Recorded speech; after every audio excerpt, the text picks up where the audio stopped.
signs are just as important. I mean, the we sell kind of stuff is just as important as the we buy, because those are investors that are, marketing to sell something, which means they got to buy something somewhere along the line. So check that out. Make sure you call those people. So number 12, scan all your investor internet ads on homes for sale on all these different websites, and there's a whole lot more than just these websites that I mentioned here. There's tons. Once you sit down and think about it, you're going to spot investor type ads on the web without any trouble. It's going to be real obvious when you go and look at those ads. And of course, some of the websites are specific to investors, like owner will carry. You go out and look at that site, and probably 9.5 out of 10 listings on there are going to be an investor ad and not a private individual. But those are all resources, all contacts that you could be calling, especially if you've got a new deal under contract in Graham, right? And you go look it up on Craigslist and you find an owner finance seller listing, then that might be a buyer.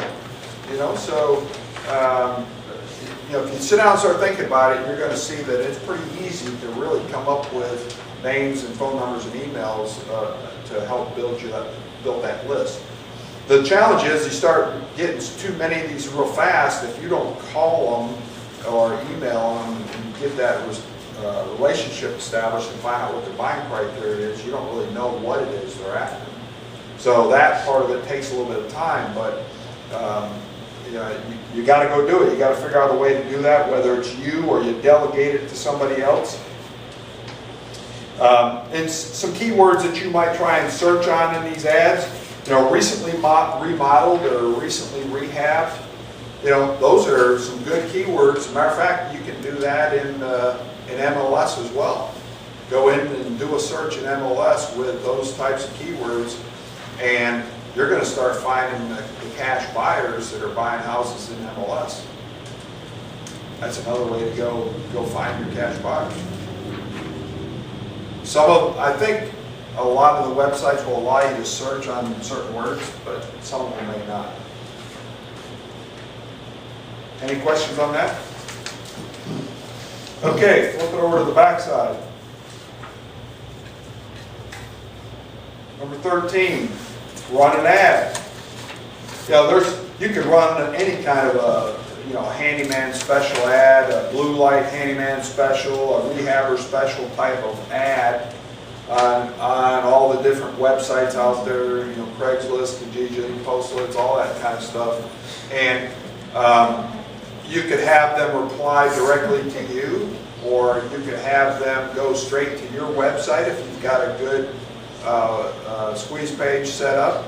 But running these kind of ads, some people call them even go out and run dummy ads.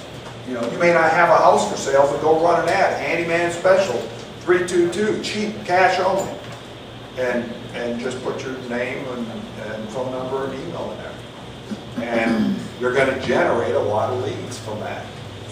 You're going to find out what people are looking for in that particular area. And you can run your ad specific to a town. Some websites will allow you to run an ad specific to a zip code. So it just depends on what level of detail you want to get to, but you can go post those kind of ads and generate a lot of buyers for that particular area. I guess I got a duplication here in number 14, landlord type websites. Sorry to talk about that one. You could call the Yellow Pages ads.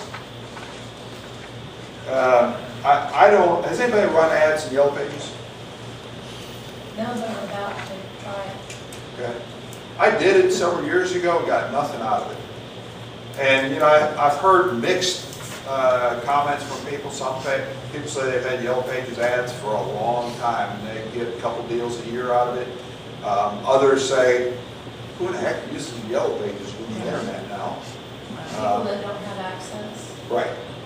I understand that, but I Me personally, just didn't get much out of it, and it cost quite a bit of money to run the ad. Well, a friend of mine who has had a Yellow Pages ad, that's what I'm gonna do, what he does.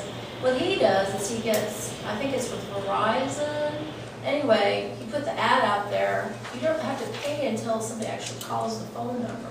Never heard of that one. Yeah, I'm pretty sure it's Verizon, but I'm gonna, that's why I wanted to try that, because this way when you do get the call, you're gonna have to like just, pay this monthly thing for nothing.